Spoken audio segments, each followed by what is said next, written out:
All right. Well, welcome to Mind-Body Relationship, where we talk about the mind, the body, and the relationship. All right. And today we have a special guest, and this is Jodi Brown. And who is this? This is Frankie. And Frankie. Emotional support animal? Yes. Ah, very good. And liquor. Yes. Very friendly. So, Jodi, how about if you tell us a bit about yourself? I am a registered psychotherapist in private practice, and I rent space at the Counselling House in Woodstock, and I also have a private practice on Brant Ave in Brantford, Ontario. And I work alongside my coworker here, Frankie, who is an emotional support dog, and she comes into my sessions and she works when she needs to, and she just hangs out when she needs to as well. Oh, okay. Sounds good. Well, how about if you tell us a little bit about the therapeutic benefits of having an emotional support dog in the room?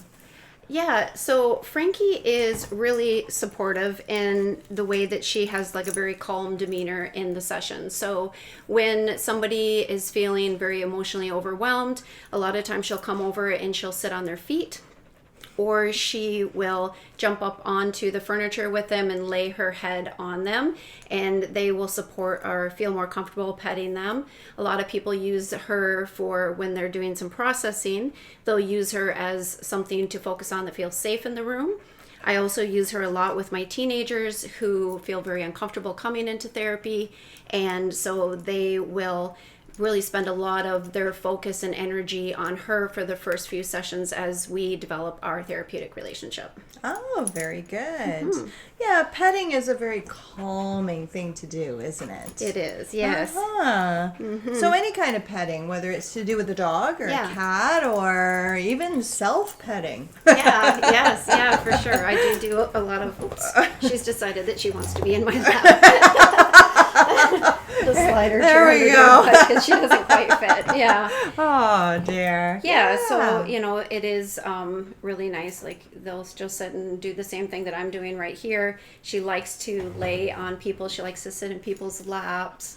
So, but she's also very respectful for the people that don't want her energy with them or around them, and she'll just come over and lay by me. Oh, okay. And what kind of dog is she? She is a miniature Australian Shepherd. Oh, wow. So she's not all that miniature, but for for a miniature Australian Shepherd, they come as small as like 5 and 10 pounds. Oh, wow. She's kind of at the top of her exception for being a miniature. She has to be under 45 pounds and a certain height. Oh, interesting. So she's at the very top of that.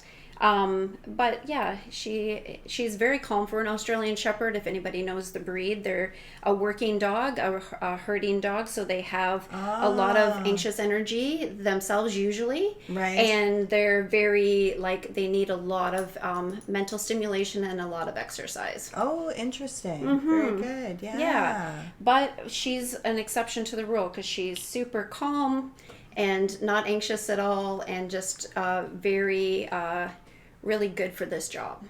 Sounds good. Yeah. So what does it take to become an emotional support animal? So it really just doesn't take a lot. It takes somebody who needs her, and it needs her to be registered. Okay. Yeah. So for me to have her working with me in private practice, there's no real guidelines for that. So I am a part of the CCPA, and I'm a part of their branch, the Animal Assisted Therapy branch. Oh, okay. So I go to meetings about that, and I get a lot of education about how animals can assist in therapy, and I also have done a lot of extensive training with Frankie. Oh, wow. And not specific to that, just overall general training. She is has like 4 or 5 different levels of obedience. She's done some agility training. So just the main thing is that she's able to be with different people, different energies, different people that have different mental health things happening, so that she can, not react or be aggressive or in any way that way. Oh, very interesting. And listen to me very well. Oh. Although the masks have been a challenge, I'm not going to lie. Have they? Yes. Oh, do tell. Yeah, for any dog, I think that the masks are a little bit intimidating. Dogs are, at the core of their being, they are animals and they are protective. Right. And so when somebody comes in with their face covered and, they're very, nervous about that. But she's just started to adjust. But the first couple clients that I saw that came in with masks, it was quite difficult for her to understand that it was still safe. Oh, wow. Mm-hmm. Yeah. Because generally speaking, when you think about masks, right, it is an unsafe sort of experience, isn't it? Yeah, it is. Yeah, it is. You can't really gauge the person's expression. You're trying to gauge a lot of information off of just the eyes. Right. And then you're also going to be looking more at body language. But our first instinct is to look at this part of the face. So Interesting. Yeah. And I gather that Frankie doesn't have to wear a mask. Frankie does not have to wear a mask. No, she doesn't. Yeah. Oh, well, that's good. That's good. The thing is emotional support dogs and therapy dogs are much different than assistant dogs that help people that have like disabilities. They're helping people that have a hard time seeing or hearing, or they're alerted to like diabetes or that type of thing. So the big difference is, and that people don't have a hard time understanding, is this dog loves to be petted. And when she's working, her work actually is to connect with people and to be touched by people. So a lot of people, they see her, I don't have her vest on her now, but if she were to have her vest on her, they would be like, oh, don't touch her. And, it's really, I don't want to cloud the waters for the people that really need their dogs to be working all the time. But in her circumstance, actually, it's very much the opposite. Oh, interesting. That more contact is better for her. And it supports the kind of work that she's doing with me. Oh, yes. It is a fine line, isn't it? And it's hard to know. Yeah, it is. What the difference is. Yeah, and I don't want to cloud the waters for the people that, want to make it very much like if you see a dog in a vest that you definitely just do not touch or you don't engage, that type of thing. That's right. But, people do get a little surprised when I say, no, it's okay, you can pet her. Right. So that's much different. The other thing that I would like to say is, like, she's really good with pretty much anything with trauma. Oh, okay. She's just super intuitive. It's interesting to me, the people that she chooses to, get right up and do this kind of stuff with is a lot of times interesting to me, because it's like she really has a very good sense of what person needs it and what person doesn't. Oh, okay. Well, apparently you're in need. Definitely. She probably could tell that I was stressed out from my drive here. So she's like, yeah, definitely mom needs a little bit of extra love. And it's actually helped me a lot in my sessions. I find that when I have her with me, she's great for the clients, but it's also a huge benefit for myself as well. Oh, okay. Yeah, I find she grounds me, she calms me, she creates a level of safety around me. So I really feel like when she isn't able to come with me, that I do feel kind of like a little bit like more tired, and a little bit more like disconnected in my environment. So definitely she's not. And if I'm better, then I'm better for my clients. So I think that everybody benefits. Oh, very good. Yeah. There was one more thing that I wanted to bring up that I remembered that I'd written down that I think is a very important part is, if you're interested in your dog being a therapy dog, the training comes first. The therapy dog part of it comes second. Okay. Yeah. So it's really important that the dogs have a lot of, obedience and a lot of training before they actually step into the therapy room. I've had my daughter had a experience where there was a therapy dog into the room that it wasn't a good experience. So I just would like to say to everybody that that's really important. Oh, interesting. Yeah. Oh, okay. Yeah, but the dog wasn't very well trained, and it really took away from the experience rather than adding to it. Oh, okay. Yeah. Oh, okay. All right. Does she do any tricks? She has lots of tricks. I could show you a whole bunch of stuff if you'd like, but I can't do it behind this table. That sounds good. Well, actually, we're going to be heading down into the main space, and we're going to do some yoga, so maybe we'll be able to see some tricks. Yeah. Excellent. All right. Okay.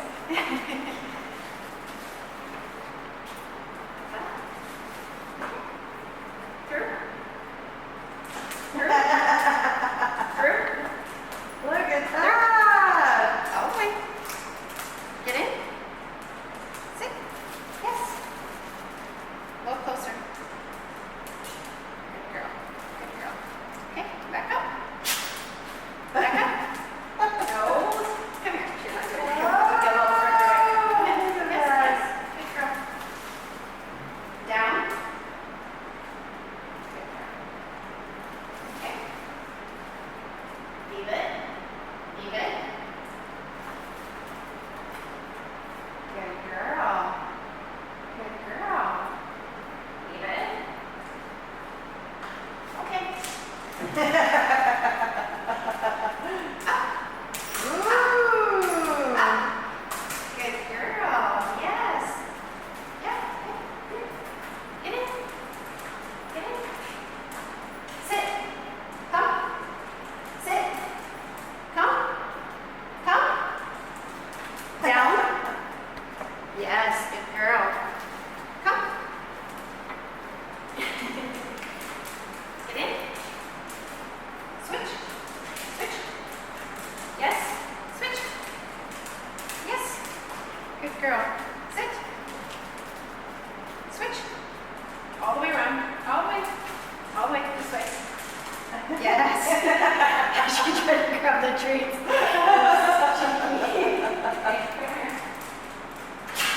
Yeah.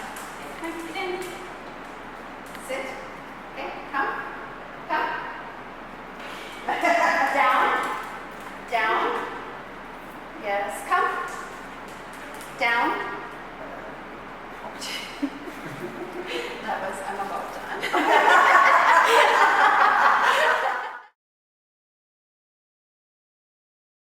All right, so let's talk a little bit about yoga. Okay. And the therapeutic benefits of actually really, well, not only doing yoga, but maybe adding yoga in regards to therapy. Mm-hmm. Yeah, so how about if you tell us a little bit about that? Because you've been involved with yoga for Like how 20-something long? years. Wow. Yeah. Yeah, so I started out my yoga journey as a fitness instructor who, said, oh, this is cool stretching class, and then ended up falling in love with it and ended up no longer doing any fitness classes, only teaching yoga. Wow. And that was about 18 years ago. And the real thing about yoga for me and why I think that it's really important or that it's really therapeutic is because I had a very therapeutic experience myself with my yoga practice. Oh, interesting. Yeah, so I had a significant trauma history and I had done a lot of talk therapy. And when I started doing yoga, I started having these very strong emotional releases during my yoga practice. Wow. Yeah, so I didn't really understand it at the time, but then I found that the more I did it, the better I felt. Oh. And it was like after each time I felt a little lighter and I felt a little bit more like I was getting to where I wanted to be. Interesting. Yeah. What was it about the yoga in particular? Because I know a lot of people do exercise, right, in order to, release stress, that sort of thing. Mm-hmm. Yeah. What specifically in regards to yoga do you think? Well, I think there was a couple components of it. I think that it was one of the first times that I actually slowed down my mind enough to pay attention to what I was doing at the moment. Okay. So I started to really connect my mind and my body. So I think before they were just significantly separate. I really didn't feel them connected at all. And when I started to do yoga, and it was probably very much attributed to the great instructor that I had, I really started to she was very in tune to connecting your mind and staying present with your body as you were doing the work. So that was a huge part of it. The mindfulness part of it as well was just being able to slow your mind down enough to give your mind a bit of a break. Oh, okay. So up until that point, due to my trauma history, my mind was always all over the place. There was so many different things going on at once. And so when I was doing my practice, it forced my mind to slow down and just be present with what I was doing. Interesting. Yeah. And then I think that it started to just, as I connected to my body, I noticed in my body where I was holding a lot of that trauma. Oh, okay. So I always had this kind of yucky, dark feeling in my chest that I really wasn't sure why. I just kind of thought that was it. Okay. And then I would feel like after my yoga practice, and sometimes I would cry, sometimes I would just feel like kind of a little bit light or whatever, but I felt like it was lifting. And so that was my experience. And then that's why I know that yoga is like always going to be a part of my life. Intriguing. Yeah. So those are kind of some of the benefits of incorporating yoga into also a therapy practice. Is because yoga is also a way to access your body and access whatever you're holding in your body, in your nervous system and in your brain, and by slowing everything down. And for me, there's all different types of yoga, but for me, I needed to do a very physically challenging practice. Wow. So that after I was done, like I couldn't focus on anything else while I was doing that practice. That brought my mindfulness in. So I did much of a flow. Okay. Because you really just, you have to think about what your body's doing in order to do this flow practice. And then when you were done, it was just like such a crazy release of like everything that you had like built up. And there's a lot of emotional benefits to all of the poses. Like each pose that you do has also physical benefit, but also has different emotional benefits. Oh, wow. Also, yoga is very much in tune to the energy in your body. So your chakra system that runs up and down your body. So keeping that in alignment. All of those things that if you believe in energies and if you believe in the way your body holds trauma, is a very much a good addition to doing therapy.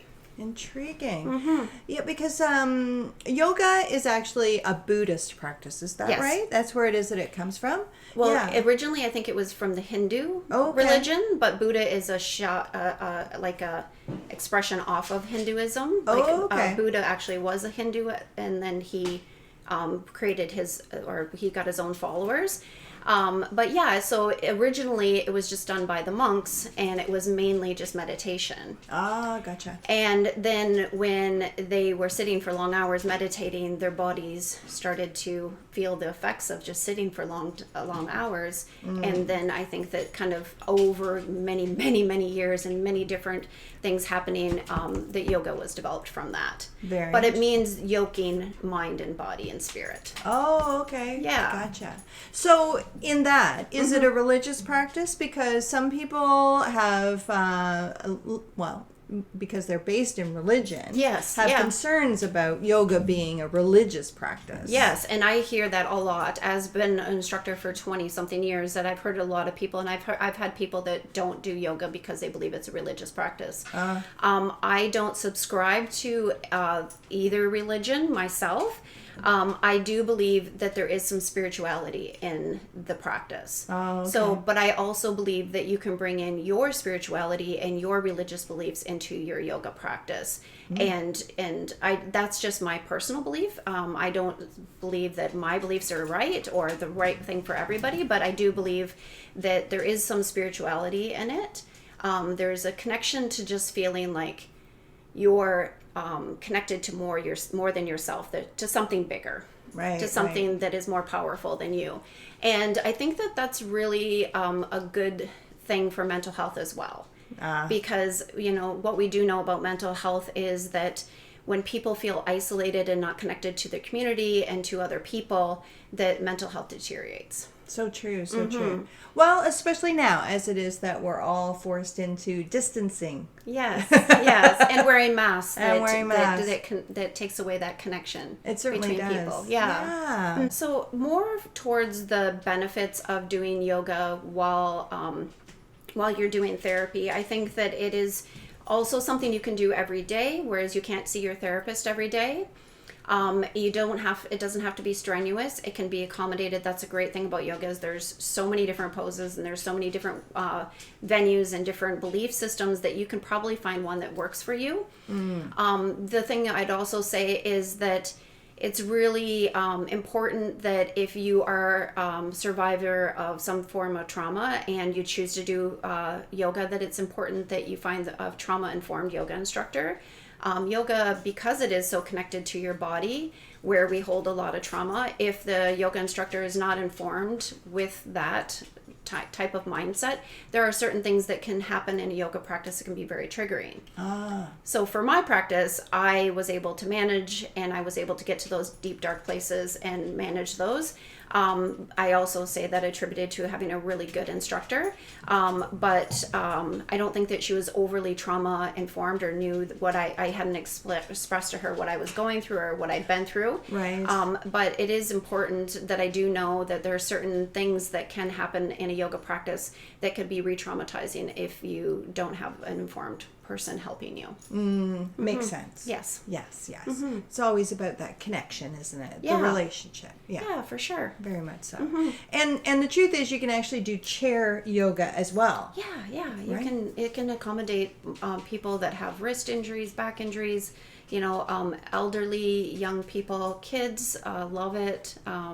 You can make it fun. You can make it put games in it. It is very accommodating for a lot of different people. So. All right. Well, how about if we go and do some experiencing? Sounds great. Wonderful. All right. We have here, and then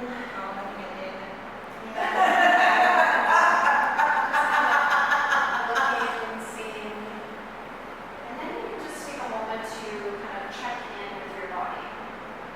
So the check-in is just kind of mindfully just looking and just seeing, what areas are maybe holding a little stress or tension, what areas feel good.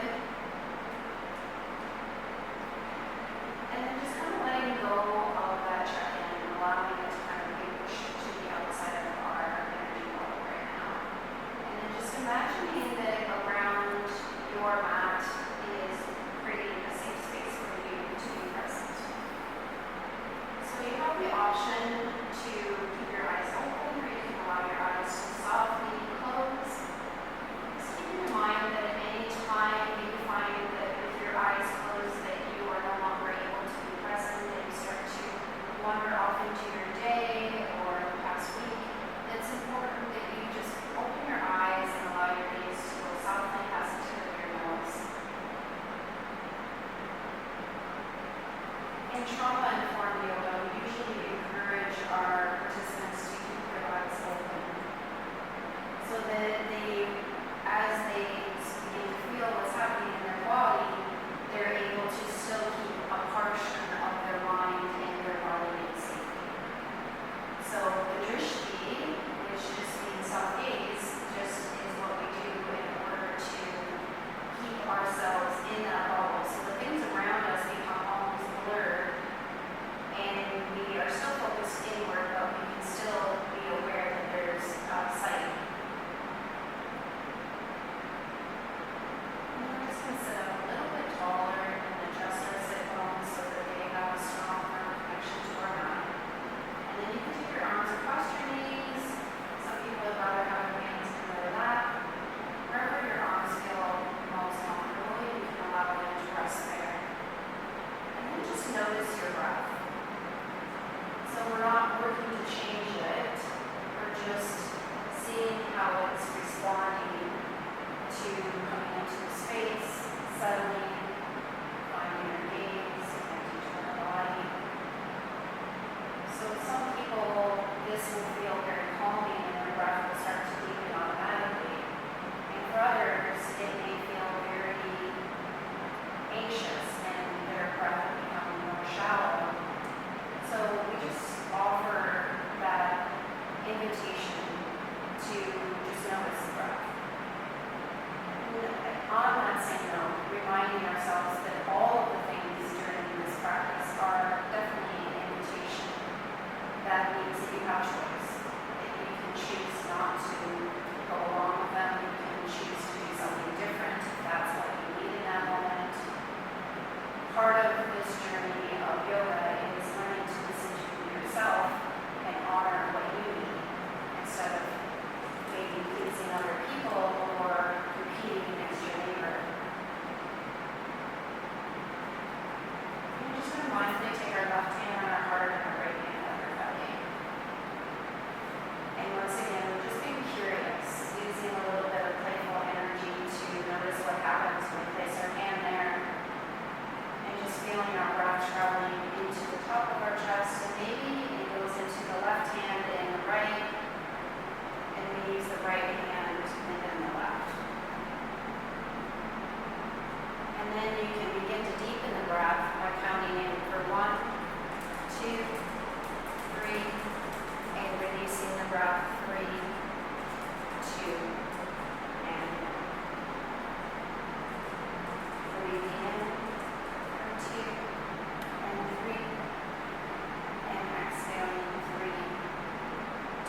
your body feels like positive or light.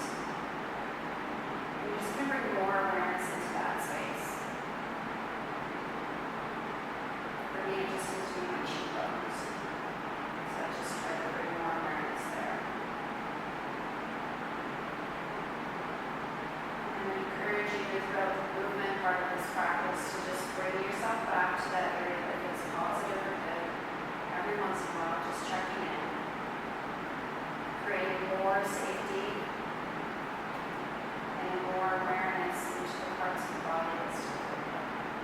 And if you find your mind wanders to those other parts that are calling, you can allow yourself to settle there for a moment and then come back. Let's reach your arms up to the sky. And bring our hands back down. And again, reach up. And down. 2 more times like that. Full inhale. And full expressive exhale. Last time, just like this. And down. Now you're going to roll the arms up just like we did. This time you're going to drop your right arm down and you're going to reach up and over with your left arm and just expand to the side of the body. Your gaze can go up or to the side or down. Just making sure there's no tension in the jaw or the neck. Inhale, reach the arms up. Let's do the other side. Drop the other arm down, reach up and over. Just kind of play around here with depth. You can go really far if that feels good. You can pull it back a little bit. Eyes are open, gaze are soft. Inhale, hands up. One more time, the other side. This time we go into the opposite side, just noticing what feels different. Paying attention to what feels good. Bringing more energy into that. Last time on the other side, come down. Lengthen and extend. Noticing the breath here is still deep inhales, full expressive exhales.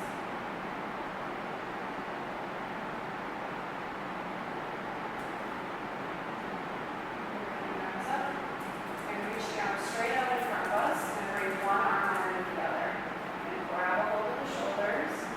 Just lift the elbows up and the gaze is going to follow that lift. See if you get a little taller out of your pelvis. Gaze going up. And this might feel very vulnerable. If that feels that way, you can just pull those arms down over your heart, protecting your heart. And tuck your chin a little bit if that's also too much.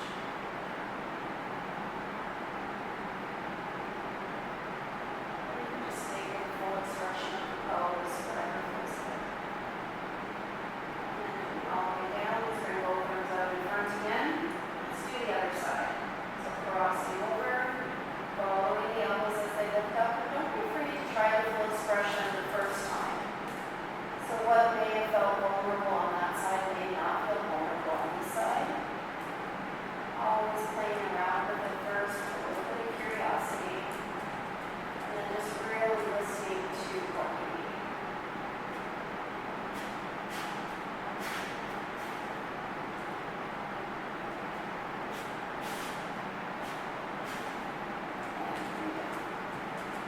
Releasing the hands down. You're going to take your feet out in front of you. You're just sitting up nice and tall. So you're going to feel like your back is as straight as it can be, and you're going to pull your shoulder blades like you're trying to pinch up to between your shoulder blades. And then you're just going to hinge forward. So the hinge is much different than the roll because it really keeps the stretch into the back of the legs. And you almost feel like you're lifting your heart towards the wall in front of you. And then just breathe into it. As your nervous system starts to connect to that safety, that place in your body that feels good, you'll notice that your flexibility increases just a little bit.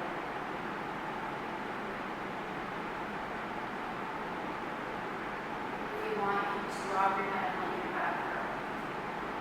So your head becomes kind of heavy, and this moves to stretch up into your low back and the top of your glutes, and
right knee, because when you look at it, it's going to engage. You're going to try to bring it up as far as you can towards the back of your mat. And if it doesn't go far enough, then you can just scoot it up and leave it there. So if this bothers your back knee, you can take your mat and roll it over like that. But if you kind of push your hips forward a little bit, that should take the pressure off the kneecap. That's good. Just lift your front toes and just kind of spread them out, and look and see if you have your knee and ankle locked up.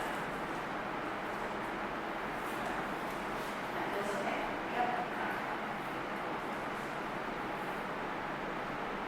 And then we're just going to put both hands on the inside of our foot, so on the other side, yeah. And just let your leg drop out a little bit. So you're going to feel a nice stretch on the inside of your leg. Once again, if your wrist bother, you can come down, or you can use this to keep the wrist in nice alignment there. And we're just going to look, pull our heart forward. So it should feel really intense right through the inner thigh, but not painful. If there's ever any pain, then pain is not a good thing to yoga. It's, believe it or not, it's not a torture practice. So and then we're just going to lie and sit back onto our back foot. That takes a little bit of maneuvering there. Yeah. How does the camera do it? It turns off itself every 15 minutes? Every half an hour. Oh, half hour, yeah. So still? Is it still? Okay. Yeah. And then this just shifted it to the back of your leg. Yes. So let's go forward again. And let's bring that back knee up and step forward. And let's just drop our head, take our left hand or right arm, left forward, and drop our head down. And let's lift our toes and just kind of maneuver our hips from side to side a little bit and let our neck be nice and long.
strength and your power from that point.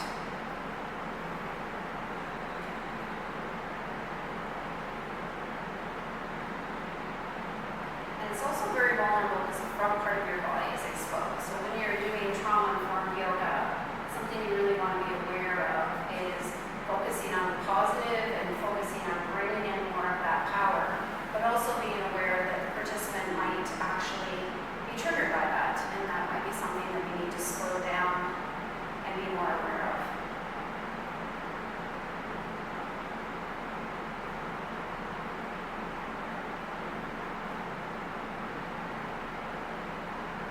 We're going to just take our hands on our hip. We're going to step back with your right leg. So it doesn't have to go too far, so it's like kind of easing up about 3/4 of the middle of your mat. And your back foot is kind of pointed on an angle, but the heel is on the mat. Then you're just going to try to get both of your hips pointing towards the front of the mat. And you're just going to bend that front leg, and that stretch in that back calf is going to become very apparent real fast. So you can stay here if that feels good, or you can reach your arms up to the sky. We're going to spin our baby fingers in and draw our shoulder blades down. Once again, remembering that we're not trying to create tension in our upper body. We're trying to come from a place of stability and strength through our feet. So it's like the pose is growing from the earth all the way up to our fingertips. Softening the facial expression. You want to make it a little more challenging. You can bend that knee a little more, maybe scoop the foot out a little bit if your knee gets a compromise there at all. And even you can gaze to the sky.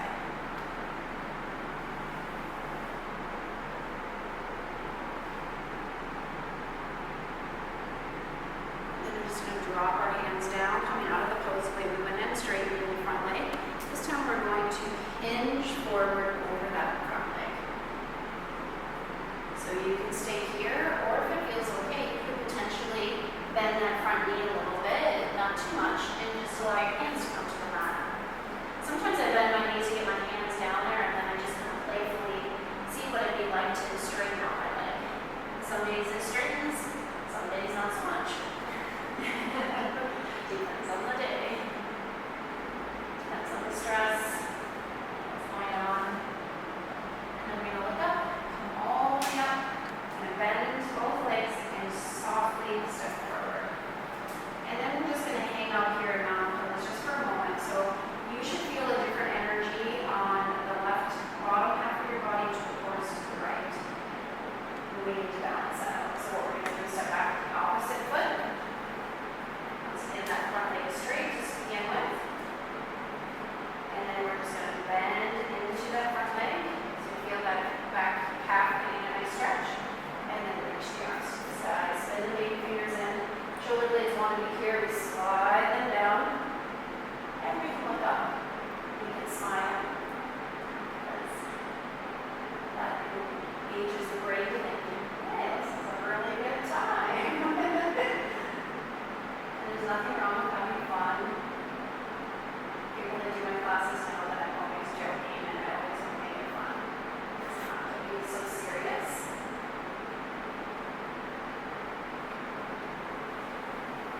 And dropping your hands down to your hips and straightening that leg just like you did the other side, and then just hinging over.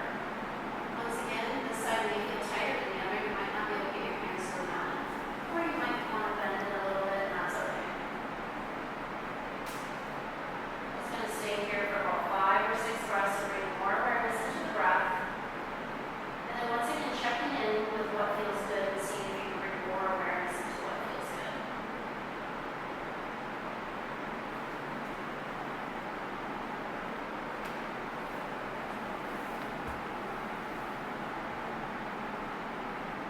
And then pushing into the feet to engage the core, bring the hands back to the hips, bending both legs and stepping mindfully forward, and just dropping your hands down and noticing Tadasana now. So it's going to feel a little bit different. And once again, we're going to step back with the right foot. And this time, the foot's going to go a little bit further than it did last time, and you're going to have a heel-to-heel alignment. And your hips can open right up to the core. Yeah, that's it. And you're going to reach your arms up to the side. So then you're going to reach to the front of the room. Oh, sorry, this front. With one hand, and you're going to tilt as you go. So just kind of, yeah, so, yep, all the way until you can't go any further, and then come down. Yeah. You guys both, yeah, the same, so good job. So this is Trikonasana, triangle pose. It's actually one of my absolute favorite poses. Like, I could do it all day. I have to remind myself that it's not everybody's favorite. Just dropping your hips a little bit further. Just breathing into the pose.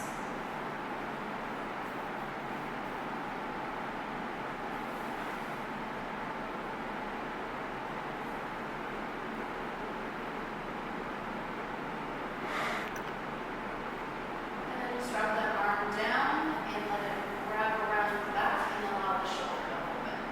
So that just makes the heart a little more vulnerable. Just notice how your body responds to this. So your nervous system will tell you if you're safe by whether or not your heart rate increases, if you start to feel more tight, maybe your ears begin to ring, or you start to feel a little bit dizzy. If all of that happens, then you can just come out of the pose nice and slowly. Reach the arms straight back up to where it was, look down, come all the way back up, just by pushing in, and then turn your hips and step to the front, and just pause for a moment, and step back with the other foot. Front leg is straight, back leg is straight, arms come up, and then reach towards the front, and come down. Same pose, opposite side, opposite breath.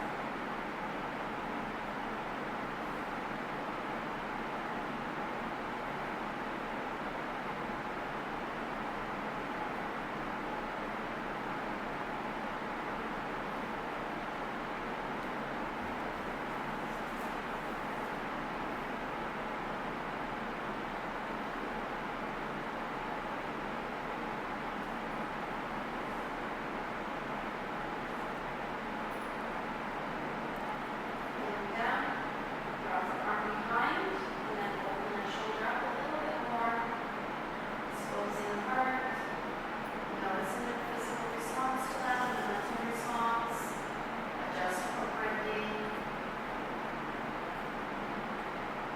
and right, reach that arm back up to the side, push down into both feet, come all the way up, step to the front of the mat, standing in Tadasana, just noticing the difference between left and right. It should feel very balanced. Stay there.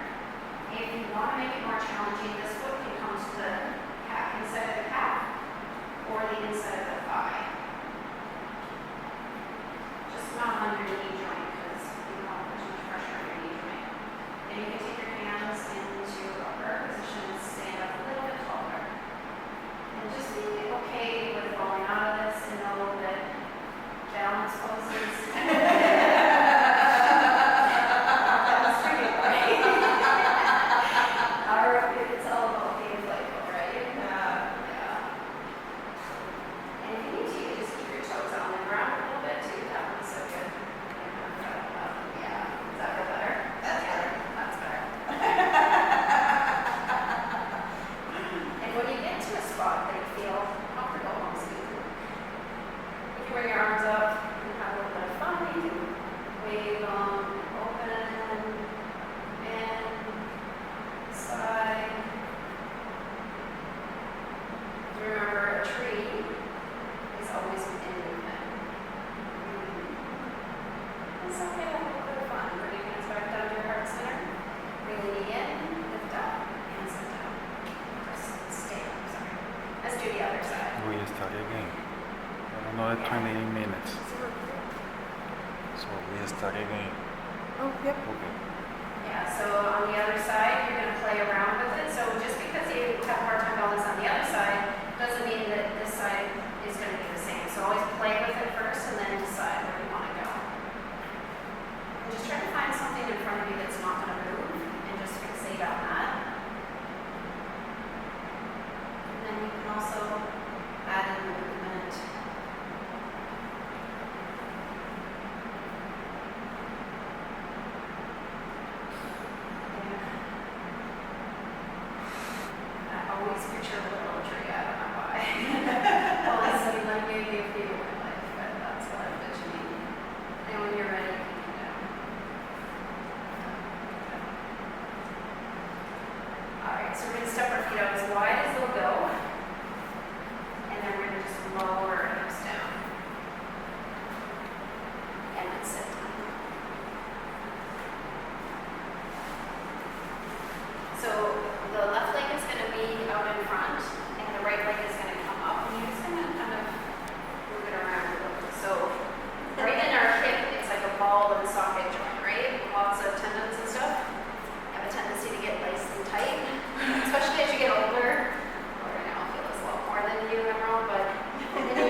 height that it needs to, but then you're just going to imagine that it's going to come down a little further.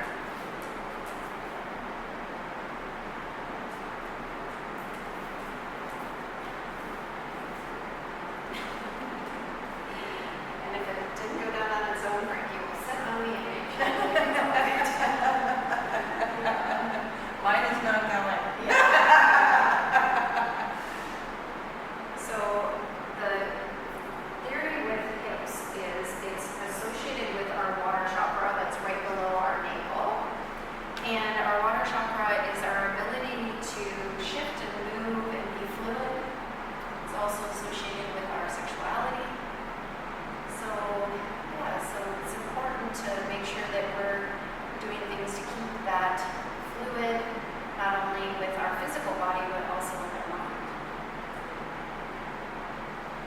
As we get older, we tend to we have this big box when we're in our 20s, and the box gets little, and as we get older, it gets smaller. And I feel like our hips also get less and less mobile. And if we can do both, then we can, always be or not be the neighbor that's screaming out when they get off my lawn. That's just my theory. All right, pick your gum receiver. All right. So you're going to just lift that leg up and place it down. Let's take both legs out in front. Just kind of balance out on either side. Oh, goodness. Too dark in this now. Let's come on. Let's do the other side. So this time the other leg comes across and the other leg comes up. Just kind of rock it a little bit. Notice where there's holding there. And then place our leg across. And notice how that knee responds. And so thing with yoga too, that you can always notice what's happening on the left side of your body as opposed to the right. We create imbalances with just the way we hold our stress, we hold our emotions a lot of times without even realizing it. And we, if you be mindful of it while you're doing your yoga practice, you can start to balance out some of those.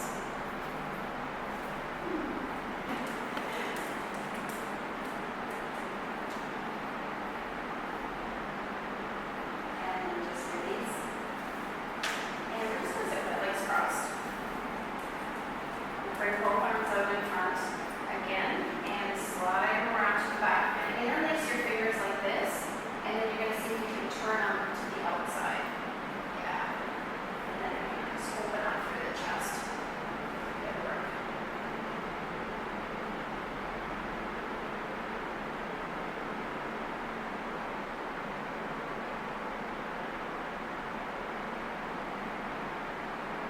And then you can flip them down, and then it kind of goes the other way. Causes your shoulders to roll forward this time. You kind of feel more of a stretch across your traps. And then release. So free. And then we're going to come into a child's pose before our last shavasana. So child's pose can be done a couple different ways. You can have your knees in and bring your forehead to the mat and bring your arms around the back and let your shoulders drop. Or if it feels better, some people like to have their legs like that. Oh, nice. Good job. Like having their hands stretched out in front.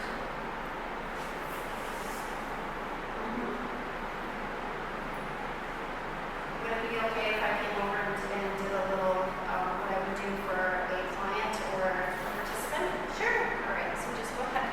I'll show you how I run first. So I'm just going to touch your back.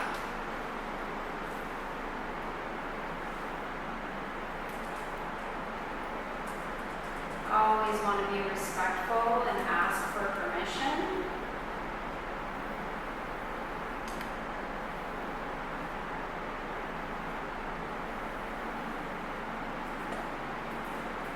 Is it okay if I touch your back? I'm just working like energy. See what it looks like a little bit more than the other, so I'll try to even by pressing in two different directions.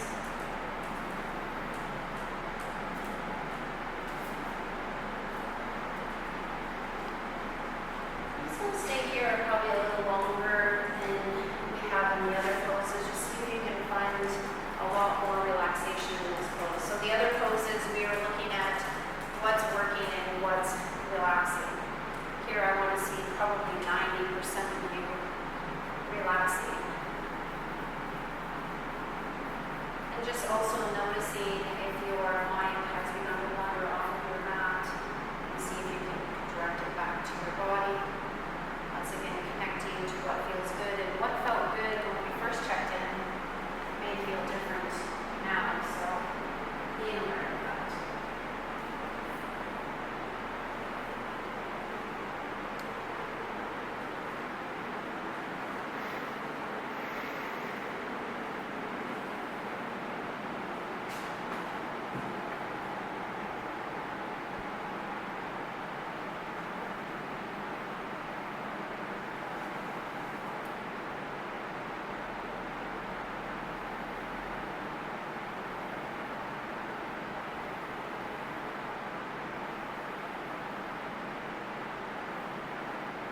Just taking your time when you're ready, we're just going to lie down on our back for our final shavasana.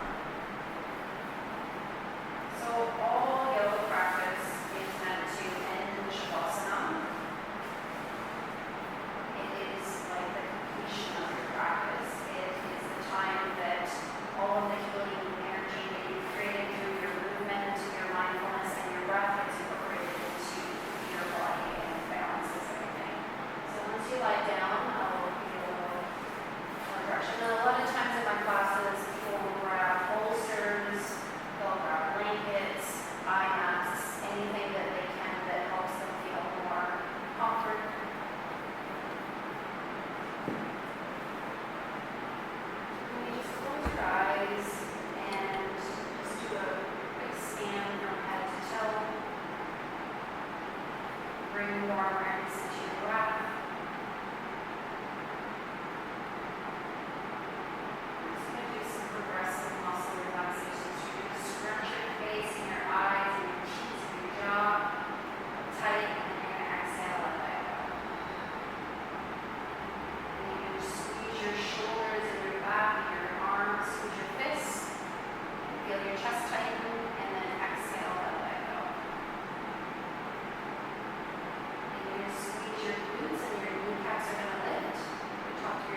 It's done?